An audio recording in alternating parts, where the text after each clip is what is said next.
Plus I have my phallus. Did you bring that in here? Mm-hmm. To record? Yeah.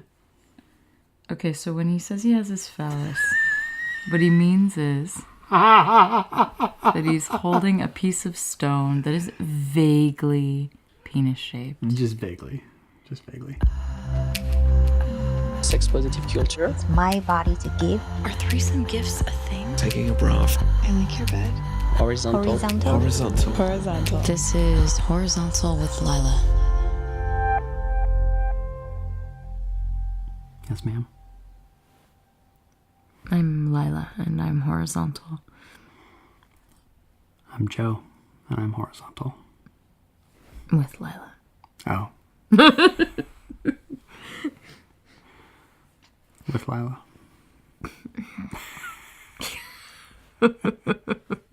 Welcome back to Horizontal, the podcast that makes private conversations public, or in the words of my listener Ghostheart, takes you into my bed and lets your ears watch as I unzip intimate conversations. In this episode, I lie down with my closest friend from high school, Joe McCue. Full disclosure, he is my only friend from high school, which is to say the only friend from my high school, Gibbs High School in St. Petersburg, Florida, who I am still friends with today. Not my only friend in high school. I had at least two more. He's not my only friend still standing from that time period, because I have a couple of guys who went to other high schools whom I considered my older brothers that I'm still in contact with. But you might say that people from that time in my life are very few and far between, which makes my friendship with Joe all the more precious to me. Joe and I went to an arts magnet high school at Gibbs, called Pinellas County Center for the Arts, or PCCA for short. His major was visual art. Mine was performance theater. He was 1 year ahead of me in school. Joe is now an osteopath. He spent 8 years in undergrad because he just loved the act of study and kept starting majors and nearly finishing them, only to become swept away by another major in course of study. Or at least, that's how it seemed to me. Eventually, he decided to become a doctor and went to school for 9 more years or so. He's now finishing out his fellowship in Osteopathic Neuromusculoskeletal medicine in Bangor, Maine. This episode was recorded in Joe's sweet old house in Bangor, where he lives with 2 cats, a wife, a child, and the occasional miscellaneous borrowed pet. Joe's house was the second stop on my 10,000-mile cross-country road trip, and this episode marks the first release from the series of recordings I made on my Horizontal Does America tour. In October and November of 2017, I, a couple of suitcases, and my recording equipment circumnavigated the United States in a Honda Civic in order to lie down with people in their homes, in their cities. Joe and I got horizontal in his guest room, his wife next door making phone calls from their bedroom, baby asleep, cats locked out, dog sitting dog downstairs, cars going by on the sleepy country street. The next morning we went to Treworgy Farm, that's really what it's called, and did a photo shoot among the pumpkins. For visual aids such as photos of my Vargas Girl-style pinup amongst said pumpkins, head to horizontalwithlila.com and sign up for the mailing list. You'll get behind-the-scenes images, special stories, and discounts on live shows delivered directly to your inbox. If you enjoy lying down with Joe and I, become a patron of the Horizontal Arts. Patreon is an innovation in the life of the artist. It's a website that crowdsources income on a monthly basis. It can make it possible for me to continue creating independent, uncensored, ad-free, homemade radio. There are lovely perks when you become my patron. For instance, for $25 a month, you'll get recorded love poems. The upcoming poem will be She Walks in Beauty. It's one of my all-time favorites. You'll also get 2 tickets to a live recording of Horizontal, quarterly lullabies, an invitation to my secret Facebook group, and a post of what I call GPG, Genuine Public Gratitude, Or not. If you want to remain a private patron, I will honor you privately. There's loads of other perks on patreon.com/horizontal with Lila. You spell it patreon.com/horizontal with Lila. In the first half of our episode together, Joe and I talk about our high school lives. Joe's bad first time. The title of this episode, Why We Never Had Sex. Teaching his sister to read. And the stay-at-home dad dream. We also mention the fact that Joe's been getting horizontal with Lila since 1999. And because I cannot bear to see them go to waste, here are a few other titles I considered for this episode.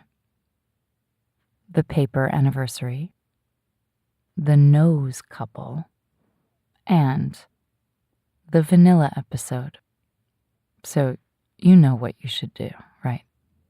You should definitely come lie down with us.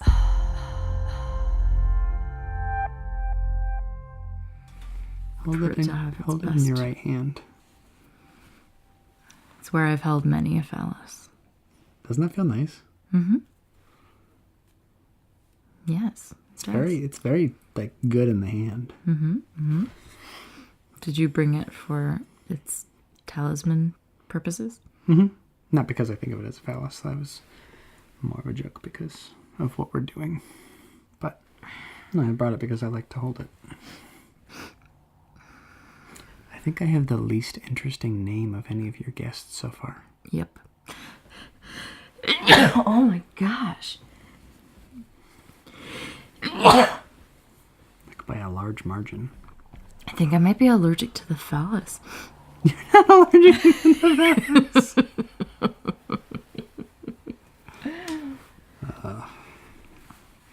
You got another one, don't you? Trying to ward it off. You're gonna do it.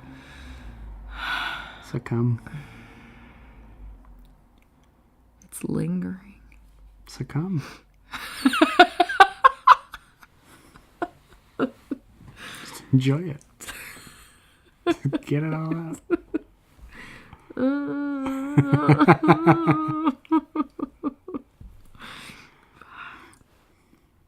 We're in a sewing room, which is their guest room. It's also the office. Oh, yeah, I do see there's a computer. But mostly sewing things. Mm-hmm. Yeah. And this wrought iron bed that's whitewashed. Joe, your wife's grandmother was born in this bed. Yeah. It's held up remarkably well. Yeah. You see this knob right here that I need to re-weld. It's held together by string, rubber bands, and what are these called? Those particular kinds of hair ties. Anyway, rubber bands and hair ties wrapped in a big thick ball around it. But it used to rattle, and that was, you don't want your, headboard of your bed frame to rattle. No. Unless you do. Unless you do. Yeah. So I fixed it. Well, I jerry-rigged it. Yeah. Not exactly fixed. Yeah. So, I don't remember a lot of things, but I don't remember sex ed at all. Do you remember the sex ed that we got in Florida? I remember, pretty much all of it. I remember some of it in middle school and probably 5th grade. I think there was one, it must have been 5th grade, might have been 4th, but I think it was 5th grade. There was one, I also don't forget anything, like pretty much ever. I know, it's amazing. It's like a superpower. It is a super something. It is a superpower and it's a super curse. Yeah, so 5th grade there was like one, maybe it was 2 hours, but it wasn't abstinence only. And there was some talk of venereal disease, and there was a mention of condoms, and it was very simplified because it's 5th grade. But they gathered both of the 2 5th grade classes together, in this little area that was used for gatherings, but that was kind of in the middle of the hallway. It was also the same place that was used for school portraits. Same area. But it was open on 2 of the 4 sides. It was like a room that was open on 2 of the 4 sides to just hallway, where you'd go between areas of the school. And we were all there, and there were some adults, and there were some pictures, and there were certainly some questions. Did you ask any questions? I did not ask any questions. I already knew all the answers to the things that the people were asking questions about. Did you have a sex talk at home before then? I had a sex talk before I have memories. We grew up calling things penis and vagina and knowing that penises and vaginas went together and to make babies. Yeah, I mean, that was just sort of... We grew up very matter of fact. I remember when my baby sister was potty training. She's 8 years younger. You know, that you get the potty training books for babies, for kids, whatever. And my mom would cross out the word pee-pee, which they were using for vagina, and write in vagina. And would cross out wee-wee, which they were using for urine, and write in pee, as an example. We had a book that was They used pee-pee for vagina? Yeah. There are all sorts of weird and dumb ways that people talk about Genitalia, absolutely, but Yeah. I've never heard pee-pee for vagina. I've heard it for penis. It's actually not an uncommon one in the potty training world. But I had a book that was illustrated in black and white and green and yellow that belonged to my brother, who is 7 years older than I am, that I grew up reading, called Boys Are Boys and Girls Are Girls. So what's the difference? And it was written in the 70s, in this very like mid-70s sort of sex Groovy as time. an open thing to talk about kind of way. You know, just very matter of fact. And there were pictures of breasts and pictures, I mean, not pictures, but drawings of breasts and drawings of penises and boys in showers feeling awkward. And Boys in showers feeling awkward? yeah, like with that awkward face on and like with their knees kind of together, but you could see their penis. Because they're having an erection, they're awkward? Because they're feeling sexual urges. I don't remember if there's actually an erection. I still have the book. You still have it? Mm-hmm. Yeah. It's in this house. Oh, I should take a picture of it. If I can find it. We are not the most moved in. The most best moved in. I think that Joe's wife is coughing in the other room. She's having a coughing fit like I was having a sneezing fit a moment ago. Mm-hmm. There's a lot of stuff going on in there. Yeah. Moving stuff around. just doing a little late night. Body's gotta move. Oh, those are cats, right? Those are dog claws Dog. on a wooden floor. We are dog sitting. There's a lot of life in this house. There's a lot of life in this house. That's something I want said about any house I'm ever living in.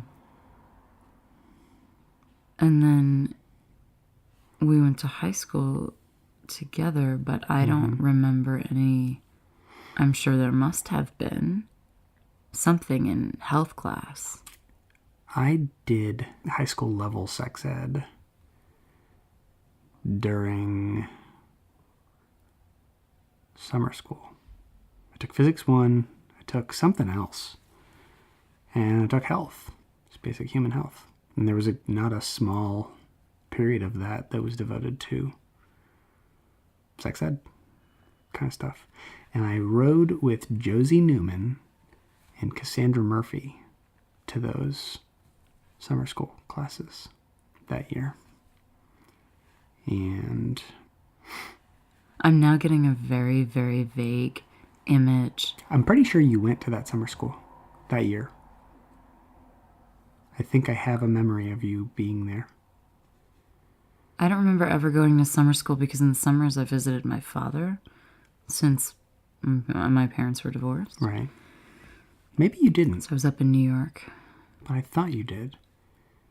It would have been that particular summer would have been the summer between your sophomore and junior year.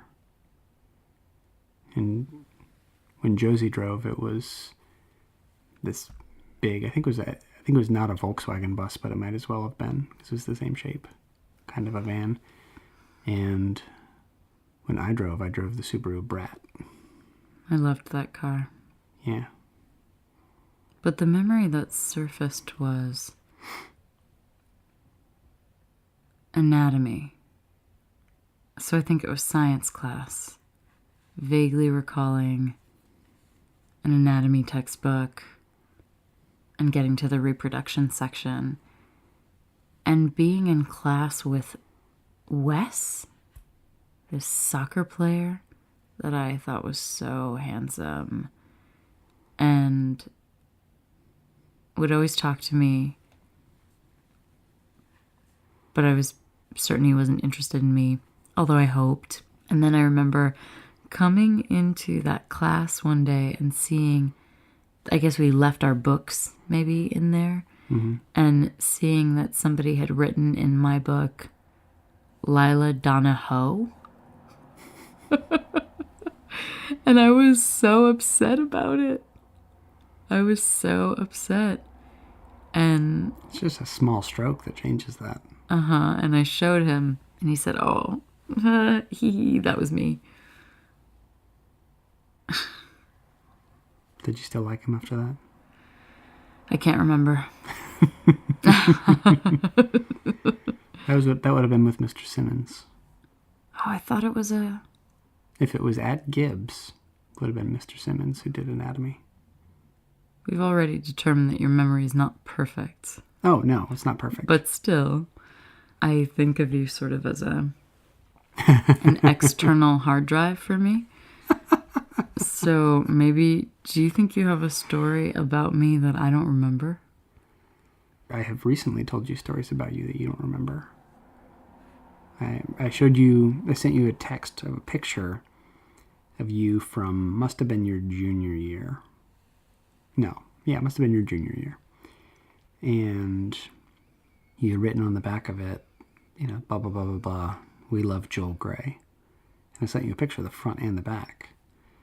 And you said, we love Joel Gray, back to me. And I said, yeah, you're the one who first introduced me to the film Cabaret with Liza Minnelli and Joel Gray. Mm-hmm. And you loved Joel Gray. Oh, yeah, I watched that film since I was maybe 9 years old, 10 years old. I watched it over and over. Well, in that theme, do you remember when we used to lay on the floor, the second floor of Building 4? Which one was Building 4? Outside of Mr. Lamore's room, literary arts. And Marinda would hate it because she was in and out of that room, and she was not happy that we were friends. But we would, not uncommonly, we would just be laying on the floor, just hanging out. Oh my God, early horizontal. I've been horizontal with Lila since Gimme Up and Break here, okay? Since the 90s. You're talking old G. We would just lie on the floor outside. We would just lie on the floor and just classroom? kind of lay there and talk about shit and roll around and get goofy. Was it a hardwood floor? No, it was carpeted the way that buildings are. The way that buildings are. Well, with kind of industrial carpet and the way that old school buildings are. It's not house carpeting. Okay. It was probably,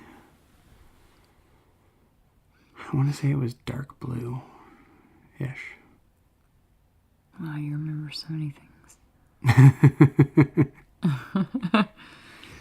So, when your parents gave you the matter-of-fact talk, did they also speak about pleasure and arousal? Probably not. But again, my earliest memories are knowing how stuff works. So I don't remember the talk. And I've asked my mom, and I don't think that there ever was the talk. I was just raised with the knowledge of it because, that's how we did things in my family is, Answer questions that are asked. Yeah. Questions get asked and answers were, we were not babied. We were not coddled in that fashion at all. I don't remember meeting your parents. What was their relationship like? They love each other. They loved each other then, but strained.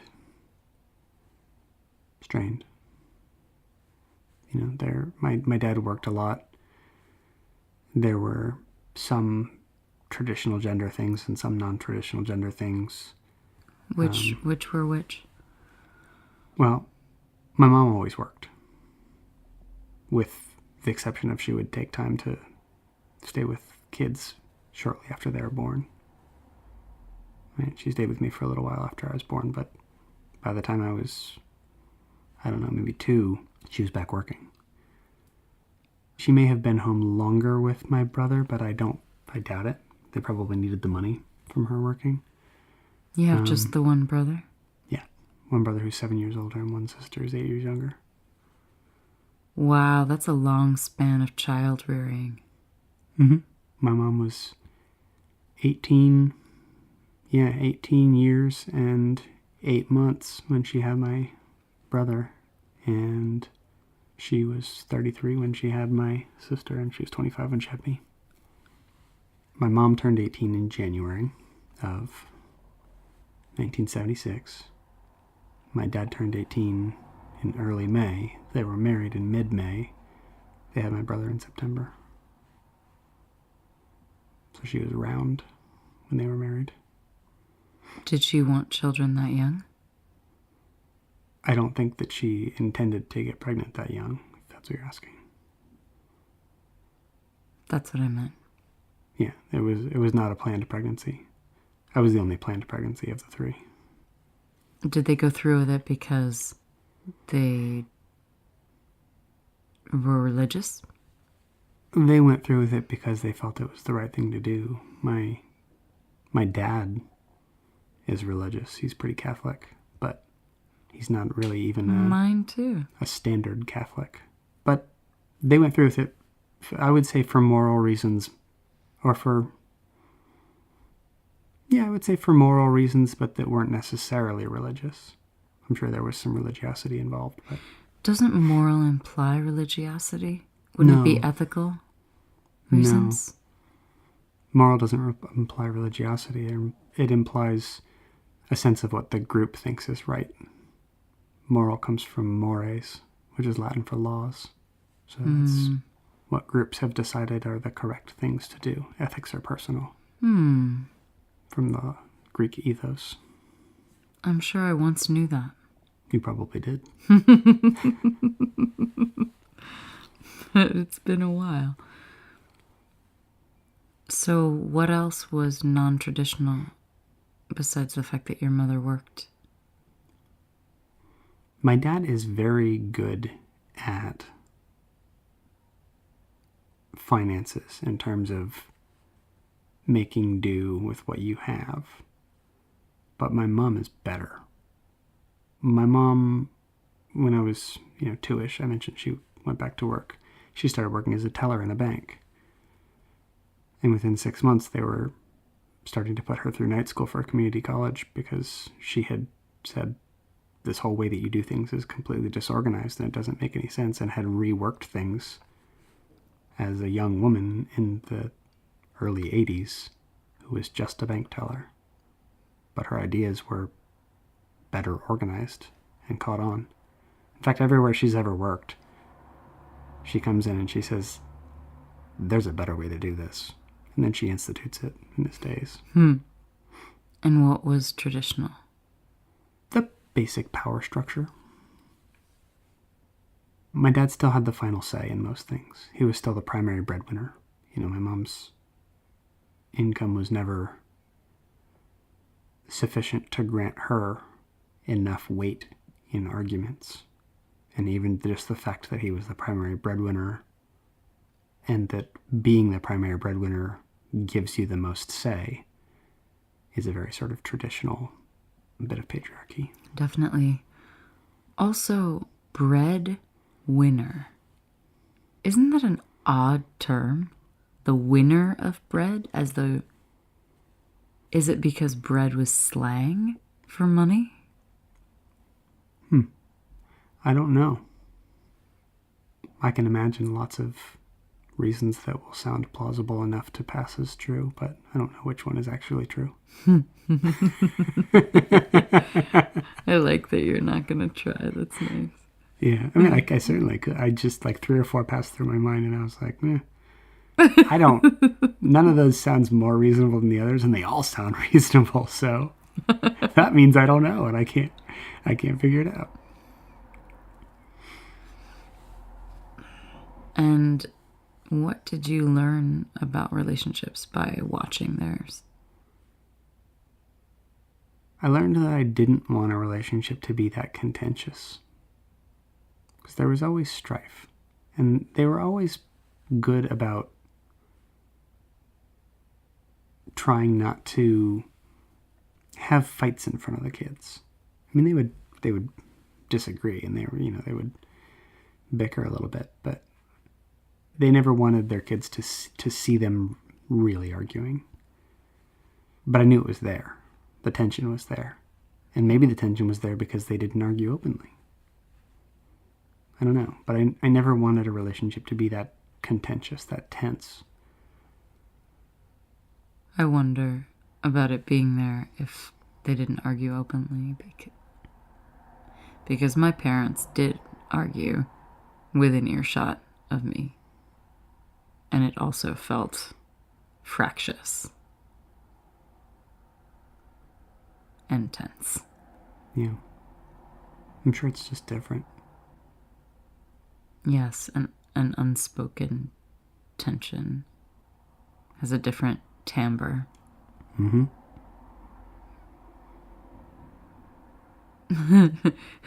A New England flavor, if you will. I mean, it kind of... The unspoken tension, I mean, it probably was very formative. It kind of steals you. How so? Well, there's always a tension, but it's not really expressed. And I don't mean to say that it never is, but I mean to say that a lot of it is withheld. It's always there. That energy is always sort of vibrating. And so there's a sense of being on edge, not in the same way that you are when there's lots of fighting around you all the time. It's not a jumpy on edge. It's just sort of a heightened awareness. As in, it tempers you to be used to tension? Yeah, or maybe it just builds the tension into you. I mean, I'm a wiry, tense person. Yeah, I mean, I'm very superficially placid, very superficially calm, very collected, generally speaking. But I am extremely wiry. Wiry's the word. I was just about to say wiry is the perfect word, and it's like delicious when I say it, because when I get that right word, it's almost sexy to me. You're good at that. You're good at it. You did that. What did you say earlier? You said something where I had used several words and none of them were the right word. They were all getting at the right word. And you just said it. What was it? Was it at dinner? It was at dinner or in the car before dinner. I don't recall. But it was good. And I immediately adopted it because that's the thing I like the most about being wrong, is that then I can be right.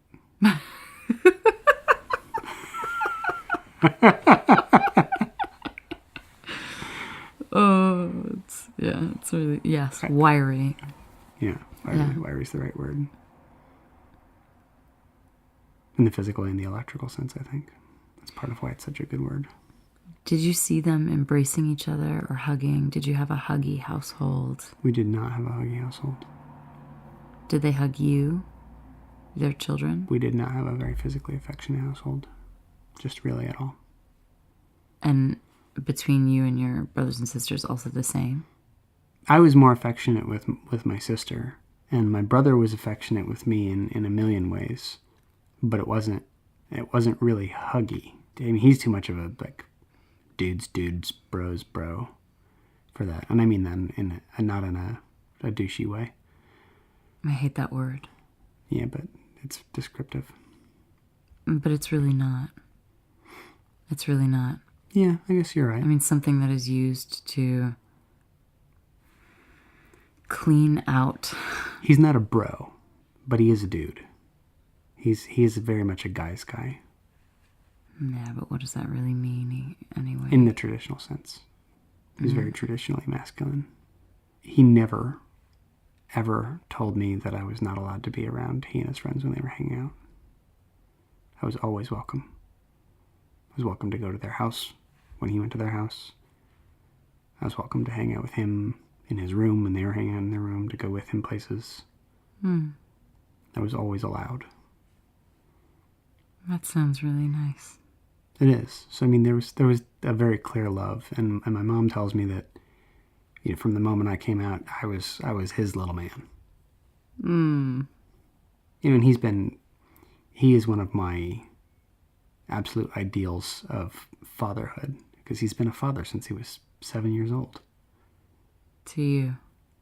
To me, to my sister, and for a long time, he and my sister being 15 years apart, I mean, it took until after she was grown before their relationship started to become more fraternal sororal rather than father-daughter.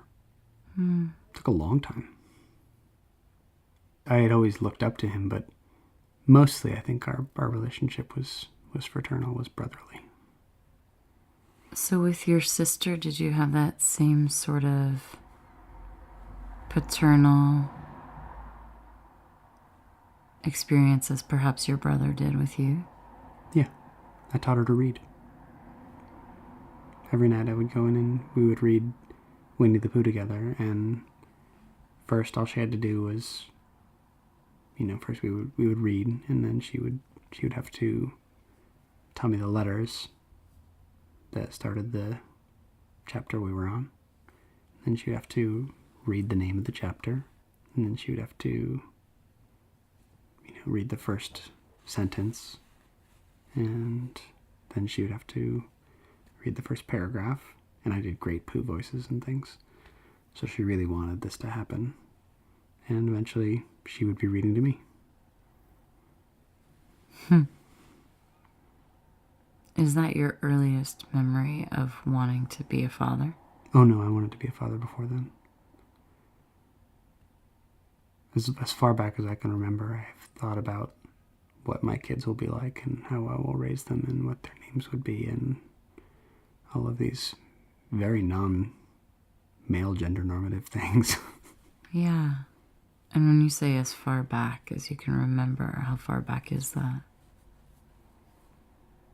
I remember being like, I mean, I have earlier memories, but I remember being like 5 or 6 and thinking about those kinds of things, which is pretty young. Do you remember the names that you wanted?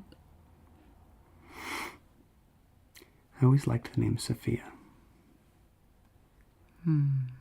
At one point, I think I was a little older, I think it was like middle school or high school, I decided that I wanted my first girl to be named Sophia Blue. Middle name Blue? Yeah, but my second niece's middle name is Sophia. My brother stole that from me. But it's a middle name. Nobody ever uses a middle name. Or hardly ever. Middle name is like a secret. You can still make it a first name of your daughter. Your eventual potential, maybe, daughter. Good. But I'm also not the only one who makes decisions. We thought that Finn was going to be a girl. We didn't know until he came out. But we thought that he was going to be a girl, and his name was going to be Tallulah Quinn.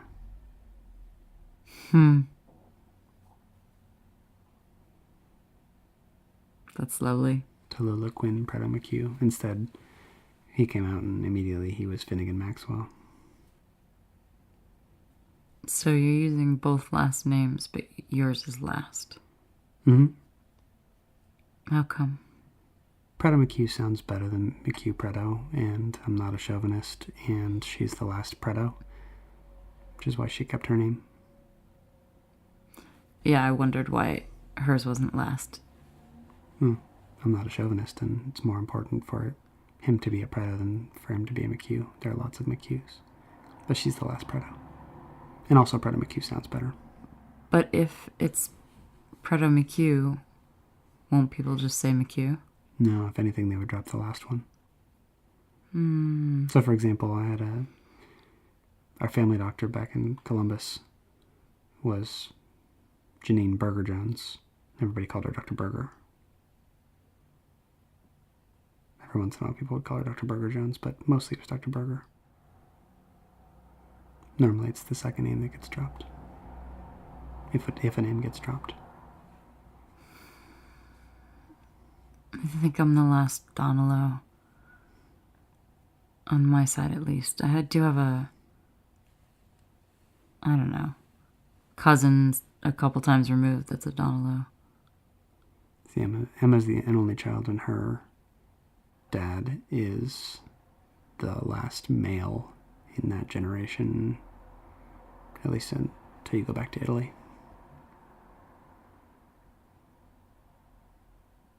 So there are a small number of Pretos in Italy, but it's not a common last name even there.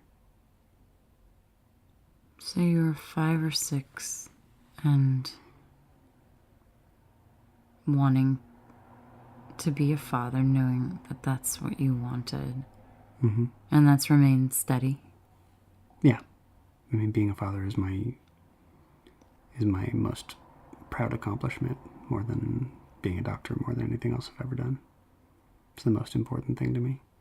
If I was not a doctor, I would, and I was not, sort of definitively going to be the, favorite word again, primary breadwinner. I'd always said, and I still say, I would be happy being a house husband, raising the kids and keeping the house and doing the cooking and the cleaning, and I could be perfectly happy doing that. Do you still see that as a possibility for your life, or because of the path you've chosen, probably not? Because of the path I've chosen, almost certainly not. It's a remote possibility, but very remote. This being the most important thing to you, have you mourned the loss of that dream? Yeah, I mourned it appropriately a long time ago. I realized years and years ago that the path that I was on sort of precluded that unless I were to marry and mate with someone who had equal sort of potential earning power. And when I applied to medical schools, I had already asked Emma before I got in if she would move with me wherever I went, and so I gave her primary right of refusal. I said, these are the places I'm looking at. Cut out the ones you're not willing to live. It's like when I was applying to residencies, I said, these are the places I'm looking at. Where are you not willing to live? Same thing for fellowship.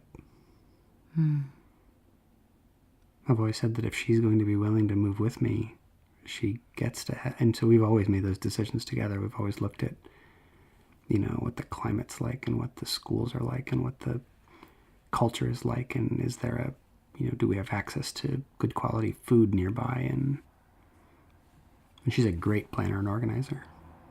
I mean, if being a travel agent was really still a thing to do in the 21st century, she would be top notch at it. But it's not really a thing you can get into. It's a thing that if you're really good at it, you can still survive at. It's done in a different way these days. It is. How does one appropriately mourn a dream like that? He's a daddy's boy. If I come home and I walk past him to put my things down, even now, he's 18 months old, Even now, I walk past him to put my things down and haven't stopped to talk to him and play with him and pick him up before I do that. He's very unhappy about it. When my car pulls up and he's in the backyard, he runs to the gate and peeks through and tries to figure out how to open it to run to me when I'm still in the car. He knows I love him. And he knows that I'm his. And I'm not exactly attached to doing all of the housework. I'm just good at housework, and I don't mind it. I'm attached to raising a child and being an active father and being involved and helping to make him a better man than I will be, and helping to make any daughters who I might have better women than I am. That's what I'm involved in. That's the dream. And I think I'm winning at that so far. Plus, I mean, having an extremely rewarding career, feeling like I'm making positive change in other humans' lives all day, every day. I couldn't ask for a better job than what I have. I couldn't ask for a more honorable job. Very humbling. I like to hear you humbled. It's good. It's healthy for you. It is. I have a healthy ego. Going back a little, your early memories of discovering your desire, your sexuality, your interest, the arousal piece that you said you probably weren't taught or probably wasn't brought to your attention. Mm-hmm. I mean, I discovered masturbating when I was also probably 6. I was pretty young. I was masturbating long before I could ejaculate. Was it by rubbing against something? No, it was by rubbing my hand against my penis. That's something I only recently learned as I started to get horizontal with people and talk to them about this. I think from Renee, that a lot of boys learned to masturbate just because it felt good. Mm-hmm. And then only later did they ejaculate. And actually that came from the Cock Project as well, hearing them talk about it. And then they thought that something was wrong. A lot of them.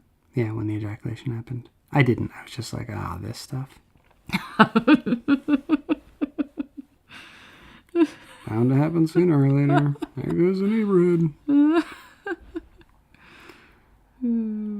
And then who was your first crush? When did you get some sort of romantic interest? Kindergarten. Tiffany Gast. Gast. G-A-S-T. That was my first girlfriend. Kindergarten and first grade, we were in Catholic school. And I was a weird little kid. I don't know why she liked me. She was the pretty girl in class. And there was a kid, Neil was his name, who used to eat paste. And he would always try to steal her. Oh, but Neil. We would make block towers and she would kiss me. On the lips? Yeah, just like how kids do. No, nothing like sexy, but she liked me more than Neil. I don't know why.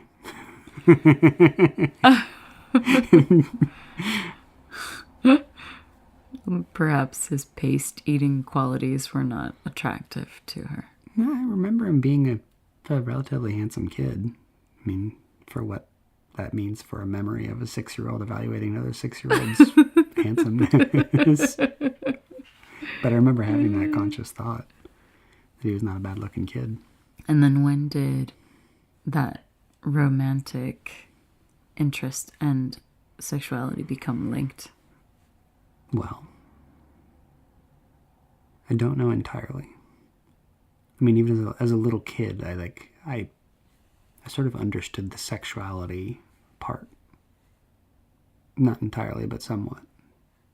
And, throughout the rest of elementary school, I was not successful at getting the girls who I liked to like me back. And that didn't really change until sometime in middle school. Sometime in middle school it started to change. But still, I think girls always broke up with me when I had girlfriends in middle school. But I mean, in middle school I was this short, scrawny, long-haired hippie kid in Safety Harbor Middle, which was the feeder school for Countryside High. And I think if you're listening to this, you know what kind of people went to Countryside High just by knowing what words mean. It was a very upper class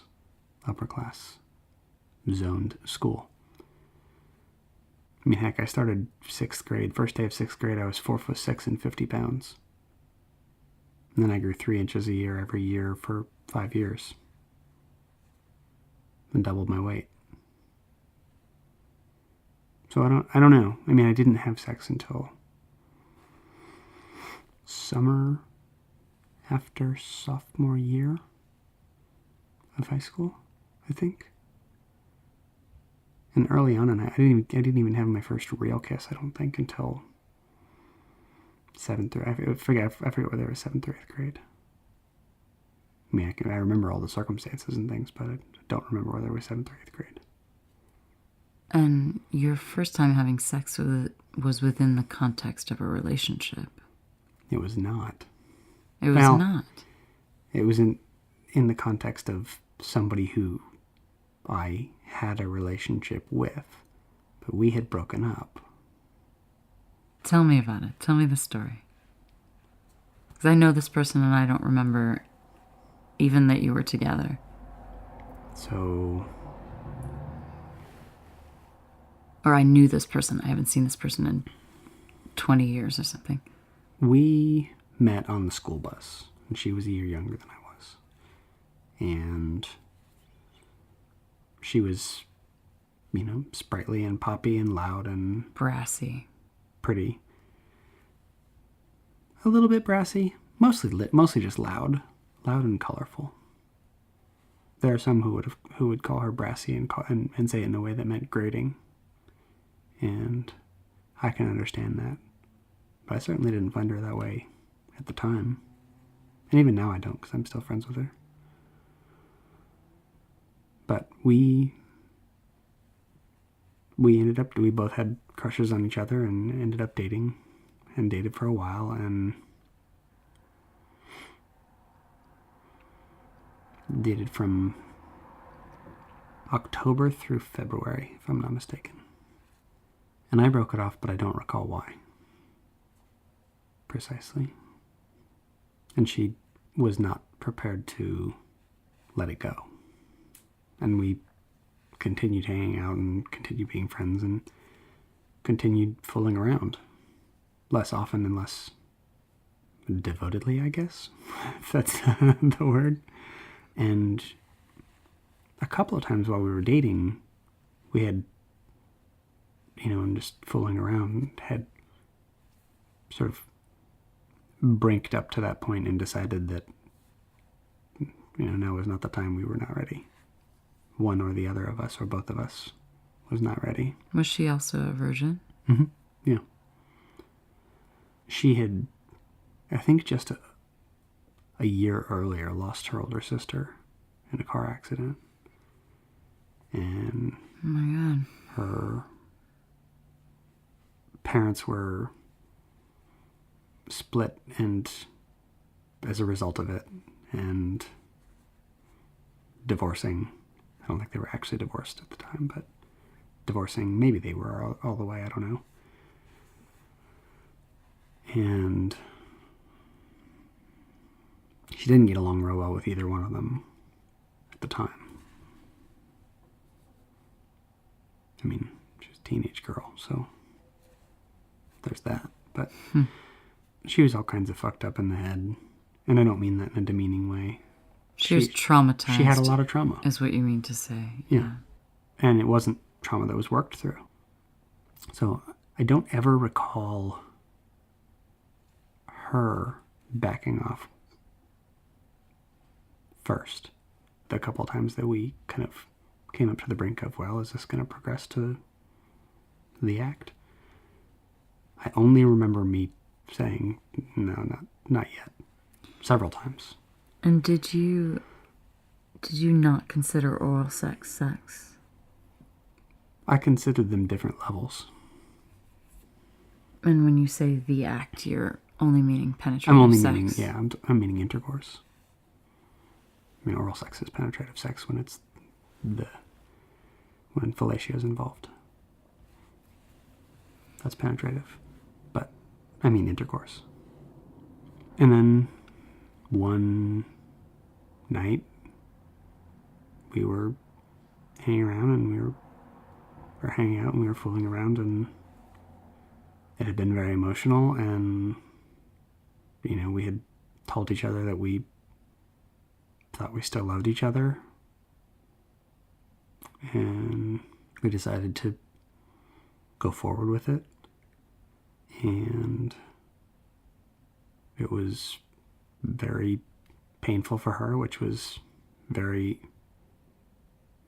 emotionally difficult for me, and very unpleasant for me. It was physically painful for her? Yeah. Were you not using lube? We were using lubricated condom. Yeah, no. Yeah, but I don't recall any specific. I mean, we didn't. It's both our first time. I know. How do we know? She's also a very small person, and I'm not. I didn't learn about lube until much later. I just thought I didn't like penetrative sex. I thought I didn't like intercourse. But yeah, I think part of her discomfort was emotional discomfort. I certainly had a lot of emotional discomfort. I had a little bit of physical discomfort because it was a tight fit, but it was not a pleasant first experience at all. And I knew that was not what it was supposed to be like, and I knew that that's not what I wanted my first time to be like. And she cried and I cried, and I was crying because she was crying, and I didn't want for me to be participating in that kind of act causing someone else to cry. Mm-hmm. And so... What had stopped you before, where you said, it's not the right time, and then how'd you go ahead on this time? I don't know. I mean, I had stopped before because I didn't feel prepared. I felt like I didn't feel like it was a frivolous thing.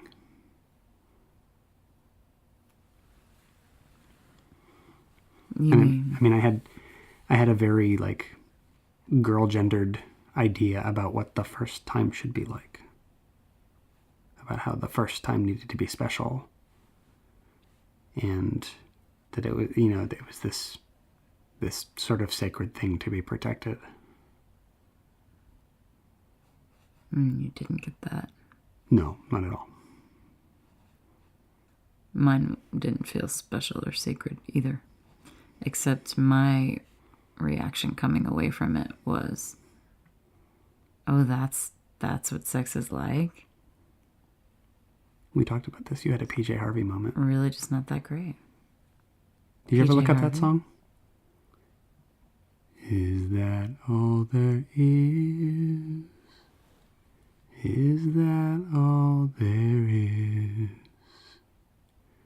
As if that's all there is, my friend, then let's keep dancing. Let's break out the booze and have a ball. If that's all there is. No, I never looked it up. We should. It's a good tune.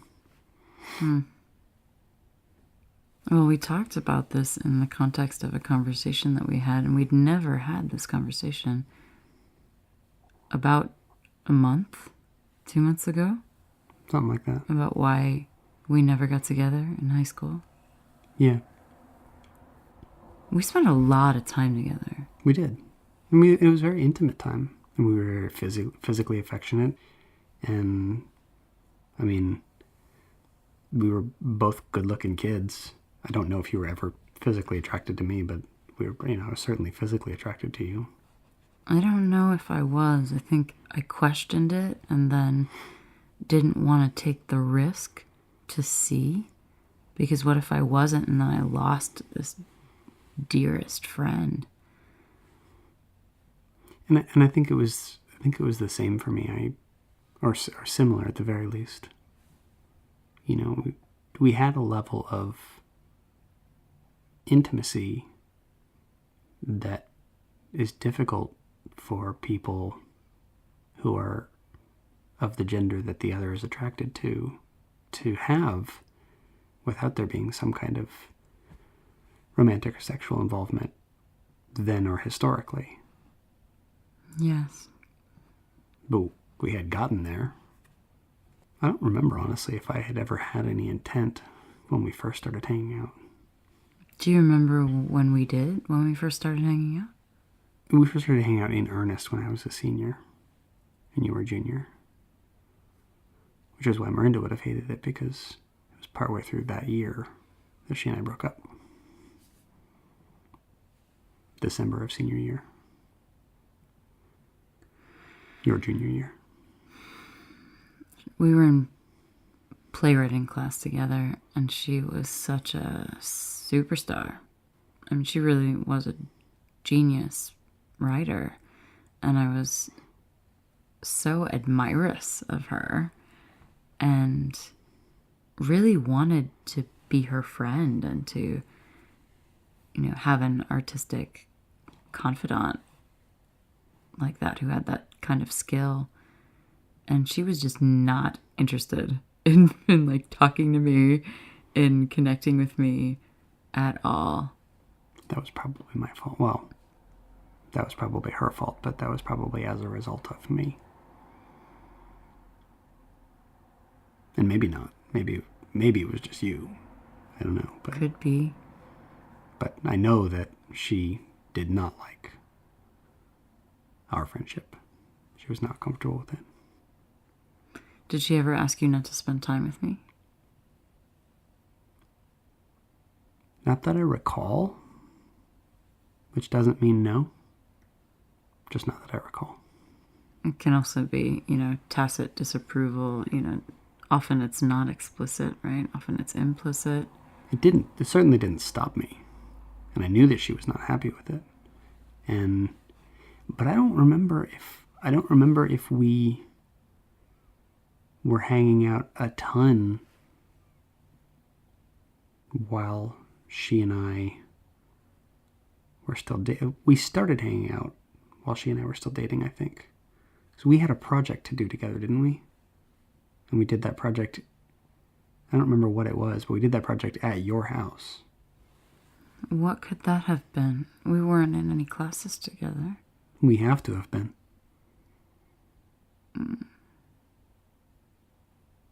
My senior year. Photography? Or art history? Those are the only two I took in your department. Yeah, but I took a bunch of stuff. And it might have been academic classes. It wasn't... Did you take AP Environmental Science? Mm-mm. Did you do physics? Mm-mm. I think I did anatomy and physiology my fourth year. I don't think I did anatomy. I think the memory that I had surfaced was from science class. But not anatomy specifically. No, it was just like the biology. anatomy portion Gotcha. of bio, yeah. Because bio could have been taught by a woman. I remember her. I don't remember her... Yeah, it was. Bun. I don't remember her name.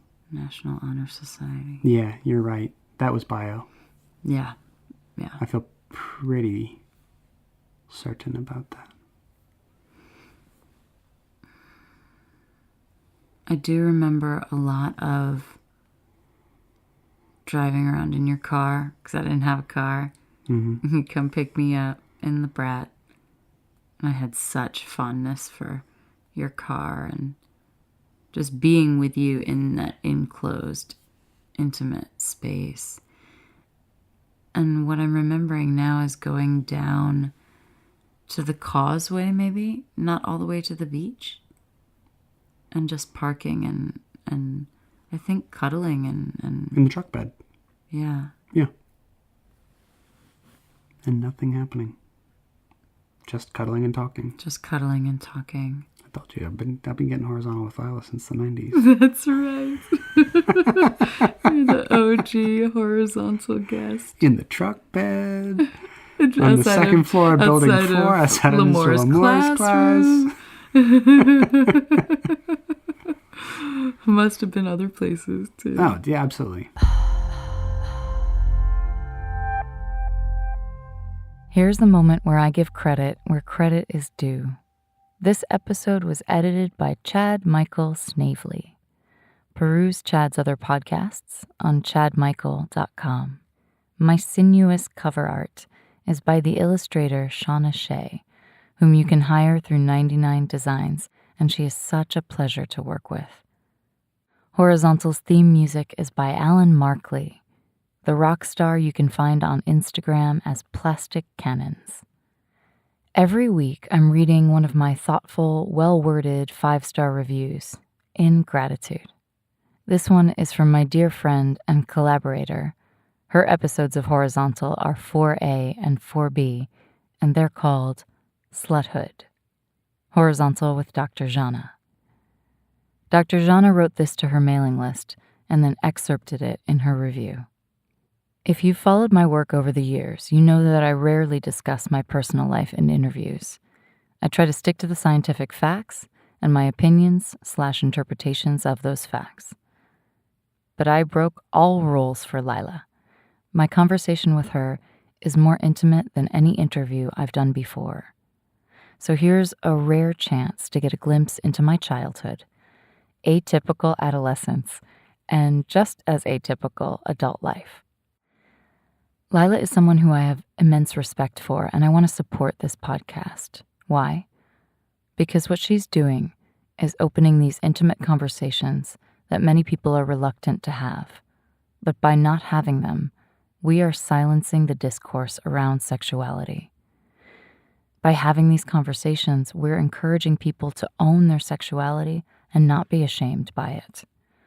What's also unique about Lila is that, unlike many other sex-positive podcasters and bloggers who talk about their challenges with being more sexual than their environment allows for, Lila finds herself in the opposite situation, being less sexual than most people in her environment, the sex-positive intentional hacienda community where she lives. Yet she's managing to remain authentic to herself and live her sexual and relationship life on her own terms, without succumbing to the human need to conform. The podcast really embodies something that we always believe in the sex-positive community, but don't often get the opportunity to showcase. Sex positivity is not about forcing everyone to be super sexual. It's more about celebrating individuality and being authentic AF. Authentic as fuck. Dr. Jana, I love you so much. Dr. Jana has her own podcast, The Science of Sex, in which she discusses sexuality in the news, interviews the lead authors of peer-reviewed studies on sexuality, and engages in some friendly banter with her co-host, the radio personality Joe Pardavila. I listen to every episode of The Science of Sex as soon as it goes live. Dr. Jana is a pioneer in the education of human sexuality, translating work that previously might only have been published in scientific journals and misquoted in sensationalizing magazine articles. She translates this work for us into easy-to-understand terminology with the stamp of legit sex science. I cannot recommend her work enough. Go, listen. You don't have to be lying down for Jana, but you could be. Until next week, may you have someone to love, something to do, and something to look forward to. Thanks for lying down with us. Words. Those are the things that one says.